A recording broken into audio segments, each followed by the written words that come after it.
আসলে খুবই সুন্দর। আমরা প্রাত্যহিক জীবনে ধর্মটাকে চর্চা করছি, প্রত্যেকদিন চর্চা করছি, প্রার্থনা করছি, নাম কীর্তন করছি, গীতা পাঠ করছি। কিন্তু ধর্ম শব্দের অর্থটা হচ্ছে কি ধারণ করা, যেটি ধী ধাতু থেকে এসেছে। আমি যা কিছু করছি এটা আমার মধ্যে ধারণ করতে হবে। যে বাবাজি বলেছে কিছুক্ষণ আগে যে গুরু, আমাদের আমাদের গুরু তত্ত্ব কথা, একটি শ্লোক যদি আমরা সঠিকভাবে ধারণ করতে পারি আমাদের আর কিচ্ছু লাগে না। যে গুরু ব্রহ্মা, গুরু বিষ্ণু, গুরুদেব মহেশ্বর, গুরুরেব পরম ব্রহ্ম তস্মৈ শ্রী গুরুদেব। আমি জানি প্রত্যেকের এই লাইনটুকু মুখস্থ, কণ্ঠস্থ, কিন্তু আসলে আমরা ধারণ করেছি গুরুদেবকে। আমি যদি আমার গুরুদেবকে সঠিকভাবে ধারণ করতে পারি আমার তো আর কোনো কিছুর প্রয়োজন নেই, কিন্তু আমরা পারি না। আমরা মুখে বলে থাকি কিন্তু পারি না। আমরা এখানে যারা আছি আমি জানি না প্রয়োজনে আমি যদি বলি আমি মা কালীকে দেখিনি, দুর্গাকে দেখিনি, ভগবান পরমেশ্বরকে দেখিনি, কিন্তু আমি আমার গুরুদেবকে দেখেছি। এই কথাগুলো আসলে আমাদের নিজেদের মধ্যে আত্মস্থ করতে হবে। আরেকটি লাইনে ওই বাবা বলেছে যে মুখম করতে বাচনম অঙ্গুলঙ্গয়তে গিরি বিয়ৎকৃপাতমং বন্দে পরমানন্দ মাধব। তাহলে পঙ্গু যদি গিরি লঙ্ঘন করতে পারে, আমাকে তো সবকিছু দিয়ে পাঠিয়েছে, আমি কেন পারবো? আমি পারছি না এই জন্যই কারণ আমার আত্মবিশ্বাস, আমি যে জিনিস আত্মস্থ করছি ওইটা আসলে সঠিকভাবে ধারণ করছি। আমরা হয়তো দৈনন্দিন জীবনে আমি যেরকম খানা খেতে হয়, চলাফেরা করতে হয়, ওই জন্য নাম জপ করতে হয়, ওইটা করে চলে যাচ্ছে। এই জিনিসগুলো পালন করতে হবে। আর আমি অত জ্ঞানী কেউ না, বাবারা আছে, খুব সুন্দর বলেছে। আমার খুব ভালো লেগেছে বাবাদের এই শাস্ত্রীয় পাঠ। আমি আশা রাখবো আপনারা যে এত সুন্দর করে এই চর্চাটুকু করছেন, এটা যাতে ভবিষ্যতে আমরা যারা আপনাদের কনিষ্ঠ আছি আমাদের মধ্যে এই জিনিসগুলো প্রচার করি, তাহলে পরে সনাতনী সমাজটা সমৃদ্ধশীল হবে। আজকে আমরা অনেকটুকু পিছিয়ে পড়ছি যুগের কারণে।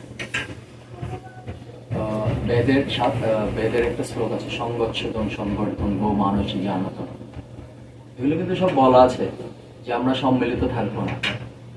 তাহলে ওনারা কেন লিখে গেছে এই যে লাইনগুলো লিখে কেন গেছে আজ থেকে হাজার হাজার বছর পূর্বে? কারণ ওনারা জেনেছেন, ওনারা ত্রিকালদর্শী ছিলেন, জেনেছেন যে আমরা বিপথগামী, ওই জন্যই লিখে গেছে। আমি সবার কাছে অনুরোধ রাখবো আমরা যাতে সঠিকভাবে ধর্মটাকে ধারণ করতে পারি। ধর্ম কোনো আনুষ্ঠানিকতা নেই, ধর্মটা নীতি চর্চার বিষয়। এটা লালন করতে হবে, এটাকে পালন করতে হবে, এটাকে ধারণ করতে হবে। আমি সর্বোপরি সবার কাছে আমার নিজের জন্য আশীর্বাদ প্রার্থনা করছি। আর ছোট্ট একটি কথা বলছি, আমি যে মন্দির থেকে এসেছি এটা হচ্ছে শ্রী শ্রী তুলসীদাম আশ্রম, চট্টগ্রাম শহরে অবস্থিত। এই মন্দিরের আয়ুষ্কাল 304 বছরের ঊর্ধ্বে। আমার 304। আমার দাদু শ্রীমৎ স্বামী অদ্বৈতানন্দ পুরী মহারাজ, যিনি চট্টগ্রাম শহরের অর্থাৎ ভারতবর্ষের একজন পূজনীয় শিবকল্পতরু উনি, ওনার বংশ পরম্পরায় আমি এসেছি।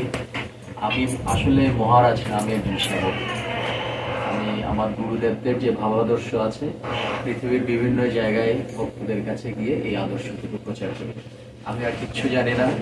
আমি যদি বলে ভাগবত জানি না, আমি কিছু গীতা পাঠ, চণ্ডী পাঠ কিচ্ছু জানি না, কিন্তু আমার গুরুদেবের ভাবাদর্শটাকে প্রচার করতে পারি। এটাই আমার ক্ষমতা। আমার কথা যদি কেউ কষ্ট পেয়ে থাকেন আমি ক্ষমা চাচ্ছি। আরেকটি আর ওনার আমার আরেক গুরুদেব স্বামী অচ্যুতানন্দ পুরী মহারাজ বলে গেছেন যে আকাশ বৃত্তের জয়যাত্রা চিরন্তনী, যাদের আকাশ বৃত্তে ওদের কোনো প্রয়োজন বোধ নেই। আর এই উদাহরণস্বরূপ উনি একটি 32 প্রহর ব্যাপী চট্টগ্রাম শহর রামপুর সাতকানিয়াতে একটি উৎসব স্থাপন করে গেছেন। তো ওখানে উনি বলে গিয়েছিলেন এখনো উৎসবটুকু চলে 4 দিন ব্যাপী, কোনো প্রণামী নেওয়া হয় না। ওখানে গুরুদেবের সামনে একটা প্রণামী বক্স থাকে, ওখানে ভক্তবৃন্দ এসে প্রণামী দিয়ে যায়। ওই প্রণামী থেকে এই আজকাল আপনারা সবাই জানেন যে বর্তমান যুগে আমাদের মানে খরচটা অনেক বেশি, তাই না? একটা ছোট্ট অনুষ্ঠান করতে গেলেও দেখা যায় কি হাজার হাজার লক্ষ লক্ষ টাকা লাগে। তো 5 দিন ব্যাপী মহানামযজ্ঞ অনুষ্ঠান করতে তাহলে কত টাকার প্রয়োজন হবে? কিন্তু উনি বলে গেছেন যে যাদের আকাশ বৃত্তে ওদের প্রয়োজন বোধ নেই। যেই অর্থটুকু প্রয়োজন আমরা ঠিক সেই অর্থটুকু ওই প্রণামী বক্স থেকে পেয়ে থাকি। এইটা হচ্ছে কি বিশ্বাস। এই বিশ্বাস থাকতে হবে, যেটা ডিসেম্বরের 16 তারিখ থেকে ডিসেম্বরের 21 তারিখ পর্যন্ত হয়। এরকম অনেকগুলো উদাহরণ আছে। প্রত্যেক মহাপুরুষ আমাদের জীব কল্যাণের জন্য অনেক কিছু দিয়ে গেছে। ওগুলো আমরা যারা ভক্ত আছে, যারা শিষ্য আছে, আমরা ধারণ করতে হবে।